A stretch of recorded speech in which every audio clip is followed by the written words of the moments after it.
As we approach the summer months of 2026, we also approach the 1-year anniversary since the release of Five Nights at Freddy's Secret of the Mimic.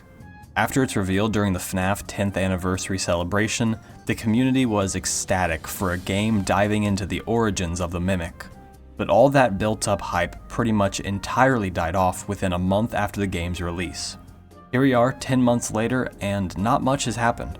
In fact, there still isn't a stinking VR mode yet. I wanted to use Secret of the Mimic footage for this video, but I also want to wait and play it in VR, so you're stuck looking at footage of Help Wanted 2. Good game, by the way, very underrated. But this is not a theory about Steel Wool's lack of marketing and communication. It's actually not much of a theory at all. This is more of a discussion about the future of the series, but I'm still going to refer to it as a theory since I'll be doing plenty of speculation. So, why does Secret of the Mimic exist at all? And what is its purpose in the grander FNAF franchise? Before we can figure out the why, we must first discuss the what.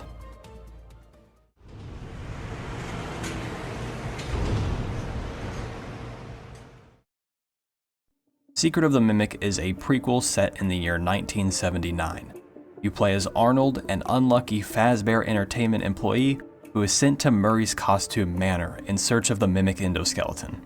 Whether Arnold is successful or if he dies is dependent on the ending you achieve. That is, in short, the basis of the game.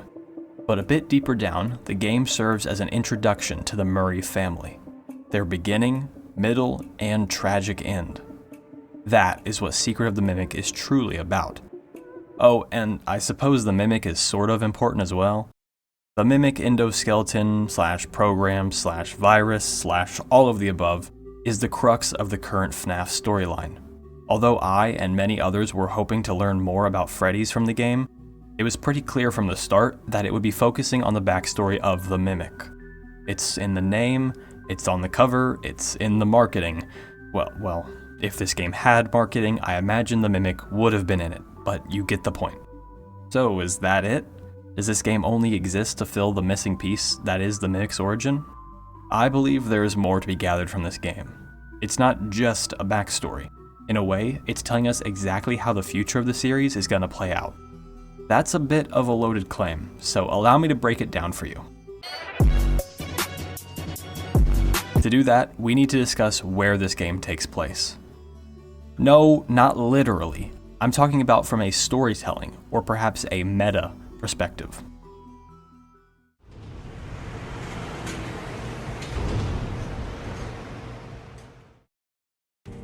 In the current era of Five Nights at Freddy's, we have seen the Mimic take on multiple forms in all of the games.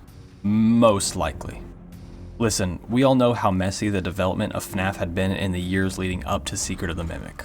And we can speculate all we want about what was intended versus what is now canon. The reality is, we didn't understand the true nature of our main antagonist until this game released. There were 3 or arguably 4 games in the Mimic storyline before we learned what a Mimic even is.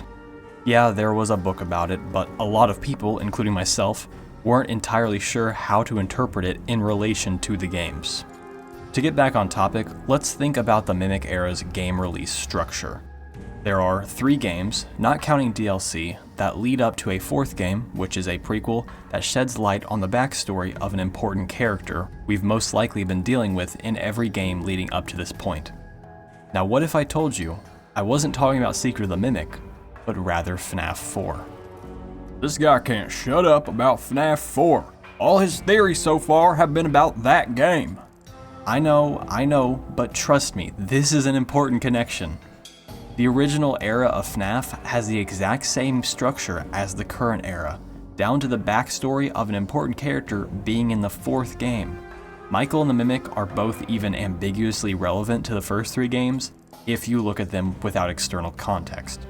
This could be a massive coincidence, sure, but even still, we can use our knowledge of this kind of structure to determine where the next game will take us, and why Secret of the Mimic is the way it is.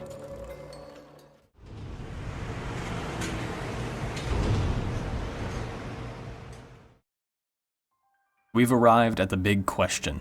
Why does Secret of the Mimic exist? You should know by now that it acts as the first real introduction for the main villain of the modern games, but that's not all. Just like with FNAF 4 and Michael, Secret of the Mimic is showing us our major players, their motivations, and where they're going next. Wait, did you notice that just now? He said major players, plural. That's right, this game spends so much time developing the Murrays to the point where I can confidently say they will be returning in Avengers Wait, wrong series. I'm gonna be very blunt about this. I have no clue what kind of roles the Murrays will play going forward. Edwin might be alive and controlling certain events behind the scenes. Fiona is potentially possessing the Mimic endoskeleton, and David is not the crying child. And David is likely haunting Murray's Costume Manor in some form or another, which we see Cassie enter at the end of Ruin. So all these characters could potentially reappear later down the line. We just have no way of knowing what they'll do, where they'll show up, or why they will be important to the story, until it happens. It's a fairly common belief among the FNAF community that the next game will be the final game in the Mimic storyline. That being said, it's not a certainty. The way I see it, there are two options. Scott and Steelwool could take the parallels to the extreme and use the next game to further set up the Mimic's goals, revealing where it went and what it did between the events of Secret of the Mimic and Security Breach. Or they could end the era with the next game, with Secret of the Mimic acting as a combination of FNAF 4 and Sister Location. Either way, it's clear to see they're cooking up something heavy in the background. Perhaps the VR release of Secret of the Mimic will come with brand new DLC that will blow everyone away. It could happen, but it's probably best not to get my hopes up. Still, I'm sure whatever comes next will be very, very exciting, and I look forward to discussing that whenever the time comes. But until then, thank you so much for watching this shorter, less headache-inducing video. I hope you enjoyed, and I will see you in the future.